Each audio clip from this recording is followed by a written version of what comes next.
Good morning জনিতা, সুপ্রভাত বন্ধুরা। সকাল সকাল আবার একটা নতুন ব্লগ নিয়ে হাজির হয়ে গেছি। আজকের একদম বাড়ির সমস্ত কাজকর্ম কমপ্লিট। সকাল সকাল খুব উঠেছি এবং আমাদের খাওয়া দাওয়াও কমপ্লিট হয়ে গেছে। এখন বাজে কটা বলো তো, 11:30 মতন হয়েছে।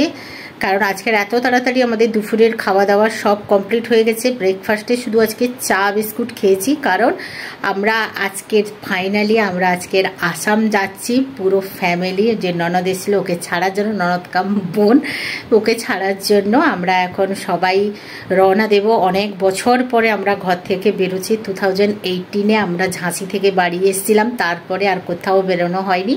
এইটা একটা অনেক দিন আমাদের ছিল ওর সাথে যাব, কিন্তু ভাইয়ের সাথে যাওয়ার ইচ্ছা ছিল। সেই স্বপ্নটা ভাইয়ের বউ পূরণ করছে, ওদের ভাই বউ প্লাস ননদ ওই পূরণ করছে আমাদের। সবাই রেডি হয়ে গেছি, টোটো আসবে, টোটো আসলে আমরা রওনা দেব। কোথা দিয়ে যাচ্ছি? হাওড়া পর্যন্ত। আমাদের হাওড়া বিকেল 4:05 ট্রেন আমাদের হাওড়া থেকে। তো এখন থেকে না গেলে, কারণ অনেকটা যেতে হবে, আমরা আর শিয়ালদা থেকে এত লাগেজ ট্রেনে হাওড়া সেই ট্যাক্সি ফ্যাক্সি ধরে অনেক হাঙ্গামা হবে। তো আমরা গঙ্গা পেরিয়ে বৈদ্যবাটি দিয়ে হয়ে আমরা যাব, সেইটা তোমাদের সাথে শেয়ার করব। খাওয়া দাওয়া আর এগুলো ভিডিও দেখালাম না কেন, কারণ আমাদের রান্নাবান্না করতে হয়েছে। ওর বাচ্চাটা আছে, ওর জন্য ভাত নিতে হয়েছে, আর আমার মেয়ের জন্য, বরের জন্য আর আমার ননদের জন্য রুটি নিয়েছি। আমার বরের জন্য রুটি আর ননদের জন্য রুটি নিয়েছি, আর পুচকুটার জন্য ভাত, একটু ঘি ভাত জিরা রাইস করে নিয়েছি। সকালে যে ভাতটা বানিয়েছিল বেশি করে, ওখান থেকে অল্প করে ভাত আইসে নিয়েছি।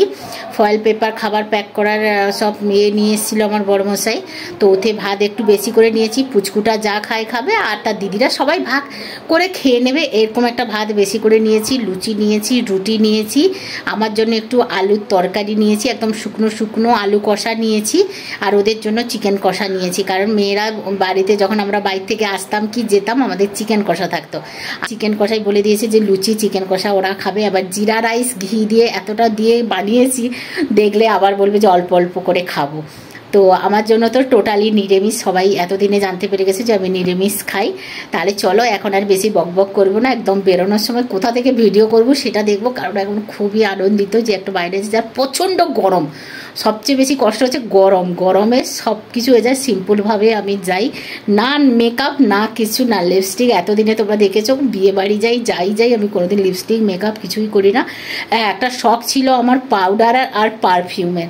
পারফিউম তো লাগিয়ে নিয়েছি, পাউডার লাগানোর পরে কিন্তু এগুলো সাদা হয়ে যায়, তাই এর জন্য আর পাউডার কিছু লাগালাম না। তো সিম্পলভাবেই বেরিয়েছি। এই যে পিঙ্ক জামাটা পরেছি, এই যে পিঙ্ক কালারের জামা পরেছি, আর নিচে ব্ল্যাক প্যান্ট পরেছি। এটাই হচ্ছে আমাদের সফর। তোমরা ট্রেনে গিয়ে দেখবো কোথায় কি করছি না করছি, সবটুকু অল্প অল্প করে শেয়ার করব। চলো প্রেম সে বলো রাধে রাধে, হ্যাপি জার্নি সবাই বলো। হ্যালো বন্ধুরা, আমরা এখন চলে এসেছি এই যে ঘাটের কাছে। এখান থেকেই আমরা যাব, বড়মশাই ওখানে টিকিট করছে। সবাই চলে এসেছি। আর রাস্তায় আমরা টোটোতে ভিডিও করতে পারলাম না, কারণ হচ্ছে তোমার অনেক জিনিসপত্র আছে, দুটো টোটো করতে হয়েছে। আর এদিকে দেখো বড়মশাই টিকিট হয়ে গেছে। বড়মশাইকে জিজ্ঞাসা করছিলাম, কিছু কথা বলছিলাম যে টোটো ভাড়া কত নিল। তো বললো যে 300 টাকাই নিয়েছে, কারণ ওখান থেকে জিনিসপত্র এমনিতেও ক্যারিং কস্ট আমাদের ওরকম 20 টাকা করে ধরতে গেলে তাই হয়ে যায়, লাগেজ ফ্যাগেজ আছে। এখান থেকে আবার আমরা টিকিট করেই যাচ্ছিলাম। আমাদের 30 টাকা করে 50 টাকা করে একটা পার পিছু মাথা। তারপরে টোটোর ওই জাহাজের লোক বললো, জাহাজ নয় লঞ্চেরই লোক বললো যে না, লাগেজ আছে যেহেতু 4টে, তার জন্য একটা টিকিট তোমাদের অবশ্যই করতে হবে। তো বড়মশাই আবার রিটার্ন গিয়ে টিকিট করছে, আর আমি সবার পিছনে পিছনে চলছি ভিডিও করে করে। আমার অনেক দিনের ইচ্ছে ছিল, আমি তোমাদের অনেকবার দেখিয়েছি যে ভিডিওতে, যে এই লঞ্চে আমার ওপাশে যাওয়ার খুব ইচ্ছা ছিল। এখন আমরা ফাইনালি যাচ্ছি। অনেকদিন আমার স্বপ্নটা পূরণ হলো আজকে। তো এটাই হচ্ছে পলতার ঘাট বলে, নবাবগঞ্জের ঘাট, রাধারানী ঘাটের কাছেই এটা। আর ওপাশটা বৈদ্যবাটি, আর একটি নাম বলেছিল, অজিবসা নাম ছিল, সেটা এখন আমার মনে নেই, কারণ অনেক দিন আগে ভিডিও করেছিলাম, তো এখন আর মনে পড়ছে না। সবাই চলে যাচ্ছি, তাড়াতাড়ি গিয়ে উঠে পড়লেই লঞ্চটা আমাদের ছেড়ে দেবে। আর আমার না এরকম ভ্যাসেল লঞ্চে যেতে আমার সত্যি খুবই ভালো লাগে। আর একবার আমরা গেছিলাম হাওড়া যাওয়ার জন্য, ওখান থেকে শ্যাওড়াপুরীর ঘাট থেকেও যাওয়া যায়, ওটাই গেলাম না, কারণ এতগুলো লাগেজ টেনে টেনে এতটা যেতে ইচ্ছে করলো না। তো বরমশাইকে বললাম যে এইখান থেকে চলো না, এই নদীটায় যাওয়ার আমার খুব ইচ্ছা আছে। বলে ঠিক আছে চলো, তোমার স্বপ্নটাই পূরণ করে দিই। আর আমার মেয়ে একদম টানতে পারছে না, বড় মেয়ে, তবুও ওকে এই ল্যাগেজটা হালকা দিয়েছি। ওদের এই ল্যাগেজ, ওদের জামা কাপড় আছে। তো প্রচন্ড রোদও যেমন উঠেছে আর গরমও তেমন। আমি সবার পিছনেই থাকছি, ভিডিও করে করে যাচ্ছি। বড়মশাই বলছে যে এই যে এরা দুজন উঠে পড়েছে। এই যে বড়মশাই তার বোনের লাগেজটা নিয়েছে, নিজের পিট্টু ব্যাগ আছে, এই একটা লাগেজ নিয়েছে, আর আমার কাছে 3-4টে ব্যাগ আছে, ওইটাই নিয়ে যাচ্ছি। আর বড়মশাইকে না বারণ করলাম যে তুমি নিও না, পায়ে ব্যথা আছে। তার বোন বলল যে না দাদা, তুমি ভাইয়া আমাকে দিয়ে দাও। বলছে না না তুমি যাও, मैं लेके जा रहा हूँ। तो सभी जा रहे, छोटी को पकड़ के रखा है सब। तो बहुत एक्साइट है। আর এই লঞ্চটাই যাবো আমরা। এই যে চলে যাচ্ছি আমার বড় মেয়ে। উপরে এই লোকগুলো বললো যে উপরে লাগেজগুলো রেখে দাও, কোনো অসুবিধা নেই, দাদা এখানে দাঁড়াবে। তো আমরা এখানে চলে এসেছি। গরম লেগেছে মেয়ের, সিটগুলো পুরো গরম হয়ে গেছে, প্রচন্ড গরম। একটু বৃষ্টি নেই, আর বৃষ্টি হলেও গরম কমছে না। আর ছোটি বলছিল ওইখান থেকে টোটো থেকে নেমেই বলছিল, ঘরে তো ঠিক মতন খেলো না, তো বলছে চিপস খাবো। তো দিদি চিপসটা কিনে দিয়েছে। আমি না ওই ট্রেনের জন্যই শ্যাম্পু কিনেছিলাম, 1 টাকার শ্যাম্পু পাতা। কেন বলো তো, আমি বললাম যে ডব্বাগুলো নাও, ও বলছে ডব্বা নিতে হবে না, বেরিয়ে পড়বে। আর দুগ্গা বলে আমাদের ভ্যাসেলটাও ছেড়ে দিয়েছে। 1 টাকার শ্যাম্পু এই জন্য কিনলাম, আমরা যেহেতু গুয়াহাটিতে স্টে করব, কামরূপ কামাখ্যা যাওয়ার জন্য, কামরূপ মন্দিরে যাওয়ার জন্য। তো 1 টাকার শ্যাম্পু নিয়েছি। ডব্বা নেব বললাম, যে 20 টাকার ডব্বাগুলো, না ওগুলো নষ্ট হয়ে যাবে, 1 টাকার পাউচগুলো সবাই ভালো। এবার দেখো হোটেলে দেবে কি দেবে না সেটা তো আমাদের অভিজ্ঞতা নেই। তো এই জন্য আমরা এর আগে যে হোটেলগুলোই পুরীতে ছিলাম সেখানে তো শ্যাম্পু ছিল না, তো আমাদের নিজেই কিনে ইউজ করতে হয়েছে। তো এখন দেখো ফাইনালি ছেড়ে দিয়েছে। তোমাদের ভিউটা দেখাচ্ছি। রোদে তো আমরা চচ্চড়ি হয়ে যাচ্ছি, প্রচণ্ড গরমে একদম ঘেঁটে হয়ে যাচ্ছি, আর খুবই আনন্দ লাগছে। আর ও দেখো কেমন করে দেখছি, বলে आंटी क्या है, मैं खाना खा रहा हूँ, तुम वीडियो क्यों कर रहे हो, तुम पानी का वीडियो करो। मैं बोला चलो पानी का ही वीडियो कर दो। আর এত ভালো লাগছে, আর এত আষ্টে গন্ধ করছে কি জানি। সবাই বলে নাকি এইখান থেকে ইলিশ মাছ ধরে বিক্রি করে, যে বাজারে আমাদের ইলিশ মাছ পাওয়া যায়, বলে এই গঙ্গারই ইলিশ, যার জন্য ইলিশে হাত দেওয়া যায় না। 500 গ্রাম 600 গ্রাম ইলিশ মাছগুলো 2000-3000 টাকা করে নেয়, মানে এইখানকার এই গঙ্গার ইলিশগুলো। আর এটা আমাদের গঙ্গার জল, মিঠা জল, সব গঙ্গা জল নিয়ে যায়। আর এই তো চলে এসছি, আর আমার বড়মশার একটু ভিডিও করে দিচ্ছি। বড়মশাই বলছি তোমার ফায়দাই তুমি লুটো, বলে বসে পড়ো, পড়ে যাবে কোথায়। আমি বলছি না আমি দাঁড়িয়েই পুরো, মানে আর খিয়াটাই, আর নদীটা পেরোলেই আর ওদিকটা চলে যাচ্ছে ব্যারাকপুরের, শাওড়াপুরের ঘাটের দিকে চলে যাচ্ছে। এদিক দিয়ে হাওড়াও যাওয়া যায়। তো সময় থাকলে হয়তো হাওড়া পর্যন্ত চলে যাওয়ার ইচ্ছা ছিল, কিন্তু এখান থেকে হাওড়া ডাইরেক্ট যায় না, হয়তো শেওড়া থেকে যায়, হয়তো শেওড়াপুরি থেকে যায় বা বৈদ্যবাটি থেকে যায়, সেটা আমার অভিজ্ঞতা নেই। আবার যদি কোনোদিন যায় তো তখন একটা যাওয়ার খুব ইচ্ছা থাকবে। আজকে তোমাদের সাথে আমাদের নবাবগঞ্জ বা রাধারানীর ঘাট থেকে হাওড়া পর্যন্ত জার্নিংটা তোমাদের সাথে শেয়ার করব। আর খুব ভালো লাগছে, জলগুলো কি দারুণ লাগছে। দেখো আবার বর বলছে সাঁতার কাটবে, আমি বলছি না সাঁতার কাটবো না। হ্যাঁ, যদি সেরকম ফেসিলিটি থাকতো ওর পিছন থেকে দড়ি বেঁধে দিয়েই চলে যেতাম। দেখো বলতে বলতে একদম চলে এসেই, যে এখান থেকে দেখা যায়, ঘাটটা দেখা যায় এপার থেকে। ওই ঘাটটা বলছে মমি বন্ধ করো, ফোনটা বন্ধ করো না একটু। তো আমি বলছি ঠিক আছে বন্ধ করে দেবো, পৌঁছে গেলেই বন্ধ করে দেবো। বলে তোমার স্বপ্ন পূরণ হলো না? আমি বলছি হ্যাঁ, আমার খুব ইচ্ছা ছিল এই নদীটা পেরোনোর জন্যই, ভ্যাসেলে চড়ে ঘুরতে যাওয়ার খুব ইচ্ছে ছিল, খুব ইচ্ছে করে। গঙ্গাতে যখন দেখি না শাওড়াপুরি পাড় থেকে যায়, বা এইটা যখন যায় বৃষ্টির সময় এত সুন্দর লাগে, বা রাত্রে সফর করতেও খুব ভালো লাগবে, কারণ লাইট জ্বলে, খুব ভালো লাগে। গঙ্গাসাগরেও গেছিলাম, খুব ভালো লেগেছিল। তো আমার খুব ইচ্ছা আছে একবার না আমাদের আশ্রম থেকে, তোমাদের গল্প বলি শোনো, আশ্রম থেকে কার্তিক মাসে শায়েদ এতে তোমার হাওড়াতে পুরো নৌকা সফর করে নাম সংকীর্তন করে। আমার একবার যেতে খুব ইচ্ছে ছিল, কিন্তু সংসারের মায়ের চাপে আর যেতে পারি না কোনো সময়। তো যদি এবছর গুরুদেবরা যায় তো তাহলে আগে থেকে একবার যাওয়ার খুব ইচ্ছা আছে। বড়মশাইকে আগে থেকে বলবো যে জাস্ট একদিন যাব। খুব সুন্দর, মানে আমার এত ভালো লাগে। গুরুদেব ভিডিও করে পাঠিয়েছিল, বলে দেখ তোকে ডাকলাম তুই এলি না। তোমাদের সাথে কথা বলতে বলতে দেখো লোক মানে এক সাইড লাগিয়েছে, সব জাম করে চলে গেছে। দেখো মেয়েটা জাম করে চলে গেছে, আমি তো নয়, কারণ আমাদের লাগেজ আছে, এটা দিয়ে হবেও না। আর আমি জাম করতে পারি না বাবা, কোথায় পড়ে গিয়ে তখন হিতে বিপরীত হয়ে যাবে। একদম ভাসার পরে আরামসে আমরা যাচ্ছি। তো আমার মেয়ে বললো মা পিছনে থেকো, পিছন থেকেই ভিডিও করে আসো।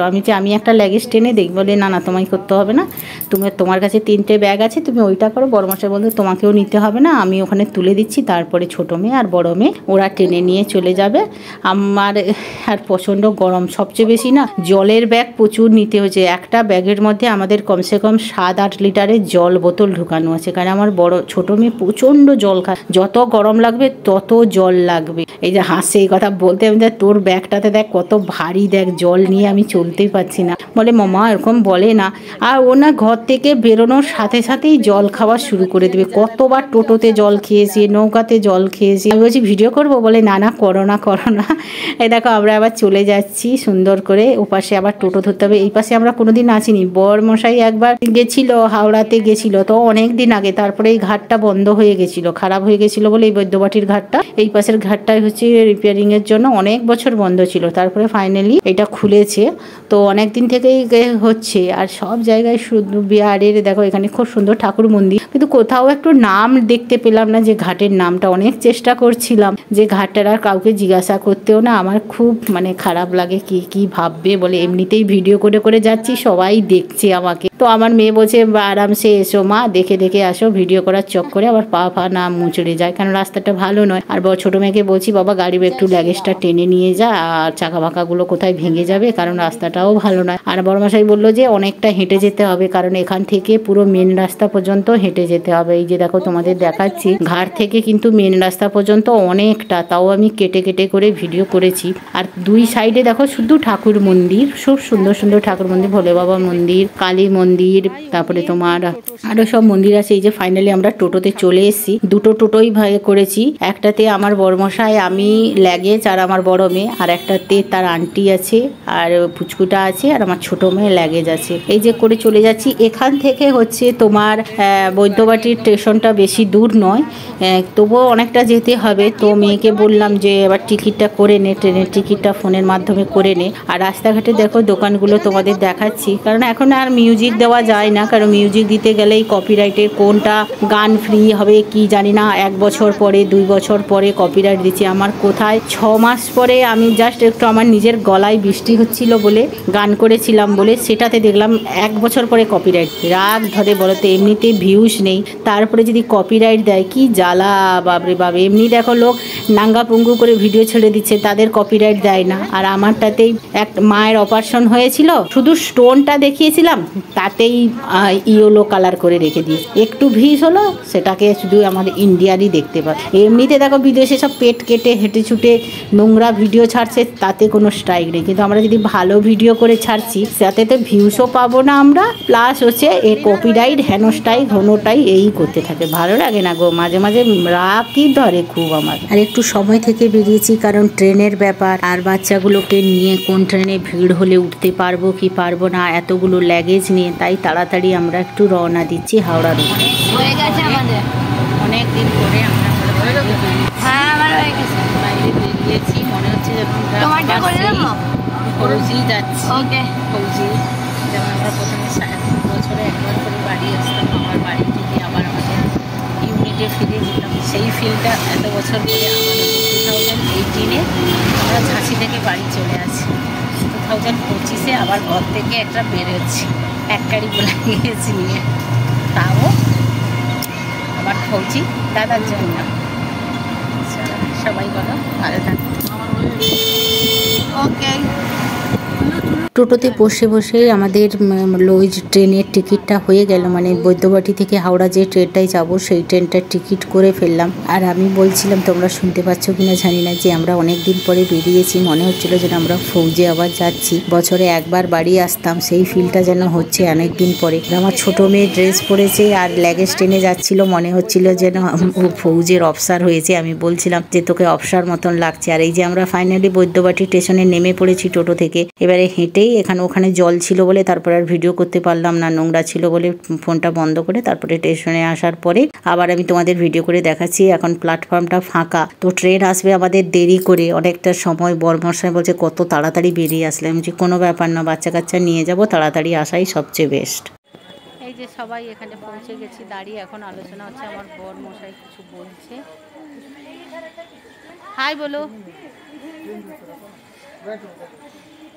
এখন সবাই বেশি গুজু চলছে। হাওড়াতে আমাদের কটায় ট্রেন আছে?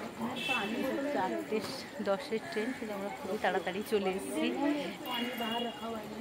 এখন আমরা হাওড়ে পৌঁছে গেছি আর বসেও পড়েছি, আর এখন বাজে 3টের মতন। তো সবাই একটু খাচ্ছে, কারণ সেই সকাল সকাল খেয়েছিল, খিদে পেয়েছে। কারণ ট্রেনের মধ্যে একটা খুব বড় একটা দুর্ঘটনা ঘটতে থেকে গেছিল, সেই কথাটা আমার ऑफिसर फीलिंग आ रहा था। बट अभी ट्रेन में उठते वक्त ऑफिसर गया भाड़ में। अभी लड़ाई करना था तो बाल बांध लिया, नेले बाल उलझ जाएगा। तो वो ऑफिसर देखो कार्टून खाना बना रहा है, जूस पी रहा है। गरम नहीं है। ऑफिसर की जो मेरी फीलिंग हो रही थी अभी जंग लड़ने এখন হাওড়াতে বসে আছি।